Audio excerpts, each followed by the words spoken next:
ായിരുന്നപ്പോൾ ഈ ഡിപ്രഷൻ കാരണം എനിക്ക് കിടന്നുറങ്ങാൻ വയ്യാത്തതുകൊണ്ട് ഞാൻ രാത്രി ഈ വണ്ടിയായിട്ട് മൂവാറ്റുപുഴ, പെരുമ്പാവൂർ, ഈ കൂത്താട്ടുകുളം ഈ റൂട്ടിൽ MC റോഡ് വഴി തന്നെ. കാരണം ആ റോഡിൽ കൂടെ പോകുമെന്ന് പറഞ്ഞാൽ നല്ല സൂപ്പർ ഫാസ്റ്റൊക്കെ രാത്രി സുൽത്താൻ ബത്തേരിയും പാലക്കാടും തൃശ്ശൂർ വണ്ടിയൊക്കെ അടിച്ച് പറത്തി വരുന്ന റോഡാണ്.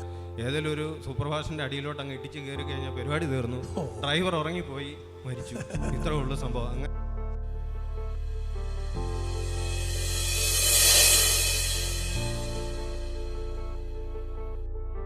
ഈ ചെറുപ്പക്കാരന് കരമടിച്ച ദൈവത്തിൻ്റെ സ്തോത്രം ചെയ്തേ.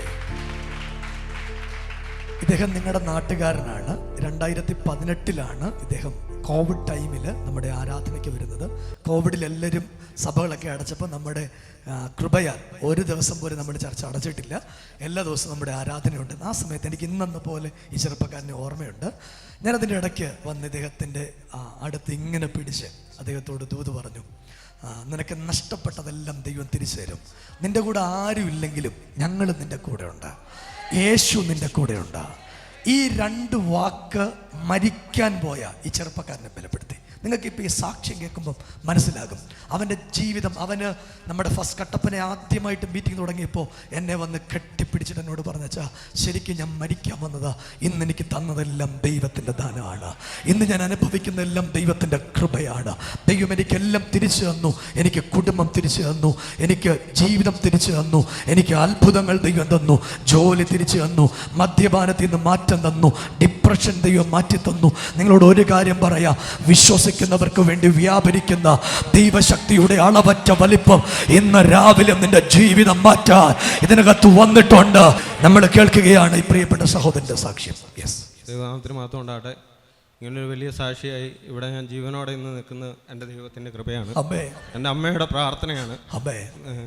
ഞാൻ ആകപ്പാടെ ഡിപ്രഷൻ അടിച്ച്, എനിക്ക് കൊച്ചു പിള്ളേർ പോലും എൻ്റെ അടുത്തോട്ട് വരുമ്പോഴത്തേക്ക് എനിക്ക് ഭയങ്കര ദേഷ്യമായിരുന്നു. ഞാൻ എൻ്റെ പെങ്ങളുടെ വീട്ടിലാണ് ആ സമയത്ത് നിന്നിരുന്നത്. ഞാൻ ജോലിയെല്ലാം നഷ്ടപ്പെട്ട് ഒരു വല്ലാത്തൊരവസ്ഥയിലാണ് ഞാൻ നാട്ടിൽ ചെല്ലുന്നത്. വീട്ടിൽ ചേച്ചിയുടെ അടുത്ത് ചെന്ന് കഴിഞ്ഞപ്പം അവർ നിരന്തരം എന്നെ പ്രാർത്ഥിക്കാനൊക്കെ വിളിക്കും. ഞാൻ കൂടെ പോയിരിക്കും. ഞാൻ കൈയടിക്കത്തില്ല, ബൈബിൾ വായിക്കത്തില്ല, ഒരു അക്ഷരം ഞാൻ വാ തുറക്കത്തില്ല. ഭക്ഷണം കഴിക്കും, കയറി കിടന്നുറങ്ങും, പകലെന്നില്ല രാത്രിയെന്നില്ലാതെ ചുമ്മാ കിടന്നുറക്കം. ആ ഒരു അവസ്ഥയിലായിരുന്നു. അങ്ങനെ ഇരുന്ന സമയത്താണ് അമ്മ ജോലിക്ക് പോയിരുന്ന സ്ഥലത്തു നിന്നാണ് പാസ്റ്ററിൻ്റെ മെസ്സേജ് യൂട്യൂബ് വഴി കേൾക്കുന്നത്.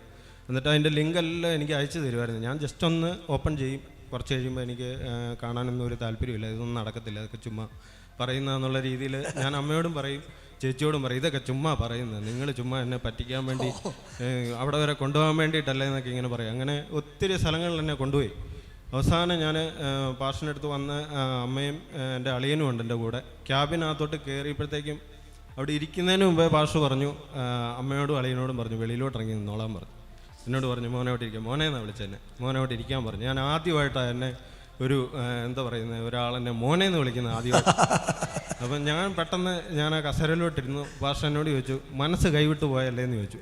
ഞാൻ പറഞ്ഞു, മനസ്സല്ല പാസ്റ്റർ, എൻ്റെ ജീവിതം എൻ്റെ കയ്യിൽ നിന്ന് പോയി, എനിക്കിനി രക്ഷപ്പെടുമെന്നൊന്നും ഒരു ഉറപ്പൊന്നുമില്ല, എനിക്ക് എങ്ങനെയും മരിച്ചാൽ മതി. എനിക്കൊരു വണ്ടി ഉണ്ടായിരുന്നു. ഞാൻ ആ ജോലി സ്ഥലത്തായിരുന്നപ്പോൾ ഈ ഡിപ്രഷൻ കാരണം എനിക്ക് കിടന്നുറങ്ങാൻ വയ്യാത്തതുകൊണ്ട് ഞാൻ രാത്രി ഈ വണ്ടിയായിട്ട് മൂവാറ്റുപുഴ, പെരുമ്പാവൂർ, ഈ കൂത്താട്ടുകുളം ഈ റൂട്ടിൽ MC റോഡ് വഴി തന്നെ. കാരണം ആ റോഡിൽ കൂടെ പോകുമെന്ന് പറഞ്ഞാൽ നല്ല സൂപ്പർ ഫാസ്റ്റൊക്കെ രാത്രി സുൽത്താൻ ബത്തേരിയും പാലക്കാടും തൃശ്ശൂർ വണ്ടിയൊക്കെ അടിച്ച് പറത്തി വരുന്ന റോഡാണ്.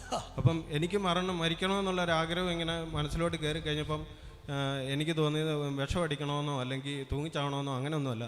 ഇത് ആത്മഹത്യയാണെന്ന് ഒരു മനുഷ്യനും അറിയരുത്, ഒരു അപകട മരണം അങ്ങനെ സംഭവിച്ച്. അതാകുമ്പം പിന്നെ ആർക്കും വലിയ വള്ളികളൊന്നുമില്ല, ഇതിൻ്റെ പുറകെ കേസ് അന്വേഷണമോ പരിപാടിയായിട്ടൊന്നും പോകണ്ട. വെറുതെ കൂട്ടുകാരെ എല്ലാം വിളിച്ചു വരുത്തി, ഞാനുമായിട്ട് കോൺടാക്റ്റ് ഉള്ളവരെ എല്ലാം വിളിച്ചു വരുത്തും. ഡെയിലി എന്ന് പറഞ്ഞ പോലെ ഞാൻ കോൺടാക്ട് ചെയ്യുന്നവരെല്ലാം വിളിച്ചു വരുത്തി വെറുതെ അവരെല്ലാം ചോദ്യം ചെയ്ത് മെനക്കെടുത്തു. അതിലും നല്ലത് ഏതെങ്കിലും ഒരു സൂപ്പർ ഫാസ്റ്റിൻ്റെ അടിയിലോട്ട് അങ്ങ് ഇടിച്ച് കയറി കഴിഞ്ഞാൽ പരിപാടി തീർന്നു. ഡ്രൈവർ ഉറങ്ങിപ്പോയി, മരിച്ചു. ഇത്രേ ഉള്ളൂ സംഭവം. അങ്ങനെ ഒരു അവസ്ഥയെ കൂടെ ഞാൻ ഇപ്പോൾ ഇത് എൻ്റെ വൈഫിൻ്റെ അമ്മ ഇവിടെ ഇരിപ്പുണ്ട്. ഇപ്പം ഇരുന്നിടത്തിരുന്ന് വിറച്ച് ഞെട്ടിപ്പോയി കാണും. ഇവനെയാണോ ഞാൻ എൻ്റെ മോൾക്ക് കെട്ടിച്ചു കൊടുത്തത് എന്ന് ഓർത്ത് ഇത്രയും ധൈര്യം ഇല്ലാത്തവനായിരുന്നു. അമ്മച്ചി ഒരു കാര്യം കൊണ്ടും പേടിക്കണ്ട. അമ്മച്ചി ഭയങ്കര വിഷമത്തോടു കൂടി അവിടെ ഇരിക്കുന്നത്. അമ്മച്ചിയുടെ കാര്യത്തിൽ ഇന്ന് ദൈവം ഒരു വഴി തുറക്കണം.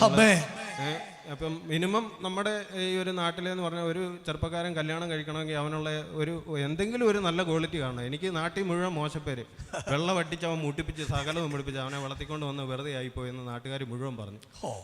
ജോലിയില്ല, സ്വന്തമായിട്ട് വീടുമില്ല. വാടകയ്ക്ക് താമസിക്കാനായിട്ട് ഞാൻ ഈ കട്ടപ്പന മുഴുവൻ വന്ന ഒരു 2500 രൂപ 3000 രൂപയുടെ ഒരു വീട് അന്വേഷിച്ചിട്ട് ഒരിടത്തും കിട്ടാനില്ല. ഞാനിവിടെ ലോഡ്ജ് റൂം എടുത്ത് കിടക്കുമായിരുന്നു.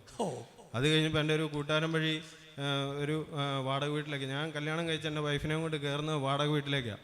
അത് അവിടെ വാടക വീട്ടിൽ ചെന്ന് കഴിഞ്ഞപ്പോൾ അവിടെ അതിനേക്കാളും പ്രശ്നങ്ങളായി. അവിടെ മനസ്സ് മുറിക്കുന്ന വാക്കുകളൊക്കെ അവരുടെ വായിൽ നിന്നൊക്കെ കേട്ട് അവസാനം ഞാൻ ചോദിച്ചു, ദൈവമേ ഇതിലും ഭേദം ഞാൻ മരിക്കുന്നതായിരുന്നല്ലോ. ഇനിയിപ്പം ആദ്യം വരുന്നത് ഞാൻ മാത്രം സഹിച്ചാൽ മതിയായിരുന്നു. ഇനിയിപ്പോൾ ഒരാളെയും കൂടെ ഞാൻ കൂട്ടിക്കൊണ്ട് വന്നു. ഇനി എന്നാ ചെയ്യുമെന്ന് ഓർത്ത് ഒരു ദിവസം ഞാൻ വീട്ടിലിരുന്ന് കട്ടിലേലിരുന്ന് കിടക്കുന്നതിന് മുമ്പ് ഞാൻ കരഞ്ഞിരുന്ന് അങ്ങോട്ട് പ്രാർത്ഥിച്ചു. അപ്പോഴത്തേക്കും പെട്ടെന്ന് കുറേ ദിവസമായിട്ട് ഞാൻ അങ്ങനെ ഒന്നും ഇരുന്ന് പ്രാർത്ഥിക്കുന്നത് എൻ്റെ വൈഫ് കണ്ടിട്ടൊന്നുമില്ല. എൻ്റെ കയ്യിലോട്ട് കയറി പിടിച്ചു എന്നാ പറ്റി എന്ന് ചോദിക്കുന്നുണ്ട്. പക്ഷേ ഞാനിത് കേൾക്കുന്നതല്ലാതെ എനിക്ക് പ്രാർത്ഥനയിൽ നിന്ന് കണ്ണ് തുറക്കാൻ എനിക്ക് പറ്റുന്നില്ല. അവിടെ ഇരുന്ന് അങ്ങോട്ട് പ്രാർത്ഥിച്ചു.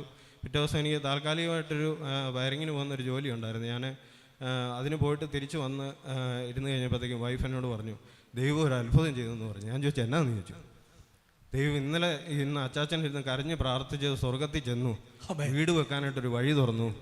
സ്വന്തമായിട്ട് 1 രൂപ പോലും ലോണും എടുത്തിട്ടില്ല, ഒന്നുമില്ല. ദൈവം ഒരു ആൻറ്റീനെ ഒരുക്കി എന്നോട് പറഞ്ഞു 2 ദിവസം കഴിയുമ്പോൾ പണി തുടങ്ങിക്കോളാൻ പറഞ്ഞു. 2 ദിവസം കഴിഞ്ഞ് പണി തുടങ്ങാനായിട്ട് ഇപ്പം എങ്ങനെയാ ചെയ്യേണ്ടത് എന്നാ ചെയ്യേണ്ടതെന്ന് ഒന്നും അറിയത്തില്ല. ആരെ വിളിക്കും, ഏത് പണിക്കാരനെ വിളിക്കും. എനിക്കാണെങ്കിൽ ഇവിടെ കുറേ നാൾ എറണാകുളത്തും അവിടെ ഇവിടെയൊക്കെ ആയിരുന്നുകൊണ്ട് ഇവിടെ ടൗണിലുള്ള ആൾക്കാരെ ഒന്നും അങ്ങനെ പരിചയമൊന്നുമില്ല. ആരെ വിളിക്കും എങ്ങനെ വിളിക്കുമെന്നൊന്നും അറിയത്തില്ല. അപ്പോഴത്തേക്കും ഞാൻ ജോലിക്ക് പോയിക്കൊണ്ടിരുന്ന അവിടുത്തെ ആ ചേട്ടനെ വിളിച്ചു പറഞ്ഞു, എനിക്ക് വീട് പണിയാനായിട്ട് ദൈവം ഒരു വഴി തുറന്നു.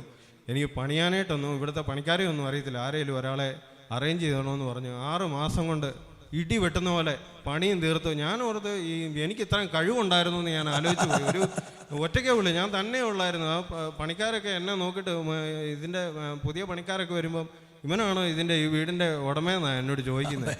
അങ്ങനെ ഒരു ദൈവം വലിയൊരു അത്ഭുതം ഞങ്ങളുടെ ജീവിതത്തിൽ ചെയ്തത്. അതിനുശേഷം എൻ്റെ ജോലി നഷ്ടപ്പെട്ടിട്ട് ഞാൻ ആകെപ്പാടെ ഇനി എന്നാ ജോലിക്ക് പോകും. കാരണം അതുപോലെ മോശം പേരായി പോയായിരുന്നു എനിക്ക്. കാരണം ഞാനൊരു റീറ്റെയിൽ ഇൻഡസ്ട്രിയിലാണ് വർക്ക് ചെയ്തുകൊണ്ടിരുന്നത്. അപ്പോൾ അവിടുന്ന് ഇങ്ങനെ എന്നെ ഒരു വിഷയത്തിൻ്റെ പുറത്ത് ഇറക്കി വിട്ടുകൊണ്ട് ഇനി ഒരിക്കലും അവിടെ HR ഡിപ്പാർട്ട്മെൻറ്റിനെ അംഗീകരിക്കുകയല്ല, അല്ലെങ്കിൽ മാനേജ്മെൻറ്റ് അംഗീകരിക്കുകയല്ലെന്ന് എനിക്ക് ഉറപ്പായിരുന്നു. അങ്ങനെ ഞാനിങ്ങനെ എന്ത് ചെയ്യണമെന്നിങ്ങനെ, അപ്പോൾ എനിക്കൊരു ഉറപ്പുണ്ടായിരുന്നു. എന്തായാലും എൻ്റെ ചെറുപ്പത്തിൽ എൻ്റെ പിതാവ് ഭയങ്കര ഒരു മദ്യപാനിയായിരുന്നു. ഞങ്ങൾ 3 മക്കളായിരുന്നു. എനിക്ക് 1.5 വയസ്സുള്ളപ്പോൾ എൻ്റെ പിതാവ് ഞങ്ങൾക്ക് 3 മക്കൾക്കും വിഷം പാലിനകത്ത് കലക്കി ഞങ്ങൾക്ക് തന്നത്. അത് ഈ ദേശം മുഴുവൻ അറിയാവുന്ന ഒരു കാര്യമാണ്.